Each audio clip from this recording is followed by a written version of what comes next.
A day in my life as a content creator na nakatagpo ng isang AFAM. Hello guys! So for today's video, samahan niyo ako maglinis sa buong bahay. Kung dati ang nililinisan ko lang yung buong boarding house ko, ngayon naglilinis na ako ng buong apartment. O diba, may improvement. Charis!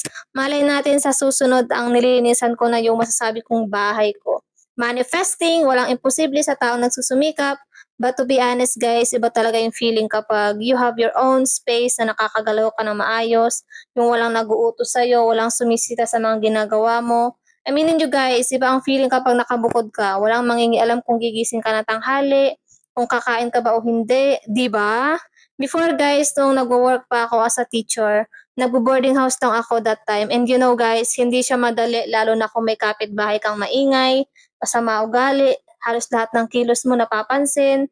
May time pa nga na napalayas kami sa boarding house for some reason. Diyos ko yung talaga yung pinaka nakakainis na na-experience ko kasi first time in my whole life napalayas ako kahit bayad ka naman.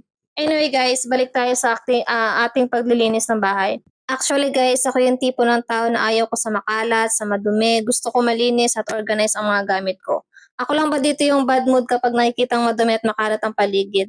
Lalo na pagdating sa bahay. Aminin nyo guys, iba kasi yung feeling na malinis ang paligid mo. 5 months pa lang naman ako dito sa apartment at sa 5 months sa pag-stay ko dito, masasabi ko may peace of mind ako dito.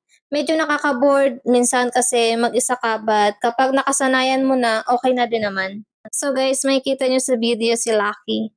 Ang kulit niya super but nakakatanggal ng stress at pagod kapag may puppy ka sa bahay. Pinangalanan siya ni Jusawa ng Lucky kasi simula nang dumating siya sa buhay namin, naging maganda yung result ng isa sa YouTube channel namin. Nakakagutom at nakakapagod maglinis so kain muna tayo ng Jollibee. Ako lang ba dito yung tamad lumabas ng bahay? Kapag ako talaga yung tinatamad, nagpapadeliver na lang ako ng pagkain. Same lang din naman, yung ibabayad mo sa pamasahe, bayad mo na lang sa magdi-deliver. Hindi ka pa napagod, di ba? Mindset ba? So, pagkatapos kong kumain, balik naman ako sa aking paglilinis. So, ngayon naglinis naman ako dito sa aking pinaka-fave part ng aking apartment. Dito nyo makikita guys yung lahat ng anek-anek ko sa pag-exercise and then hindi mawawala yung paglilinis natin sa ating salamin. Kasi guys, dyan natin makikita yung ating magandang mukha. Yeah, joke lang guys. And then next guys, maglinis naman ako sa aking mga anek-anek, pang makeup, sa aking gamit sa bathroom.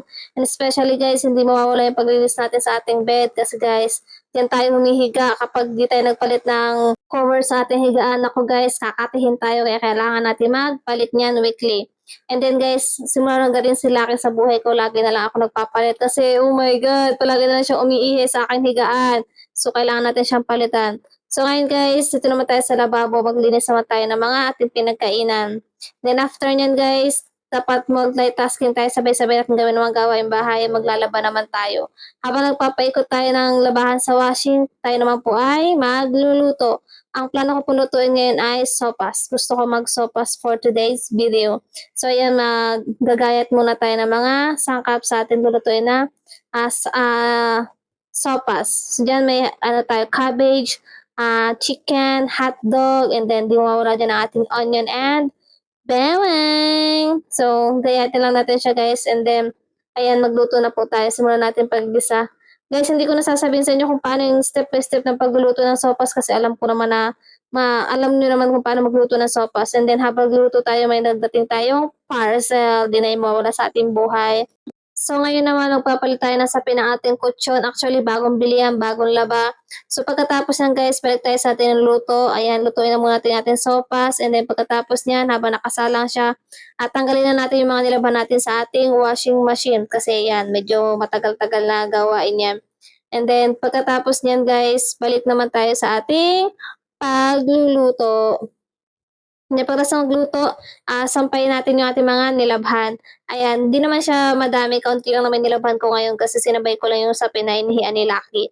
So guys, hanggang dito na lang. Goodbye! Mwah!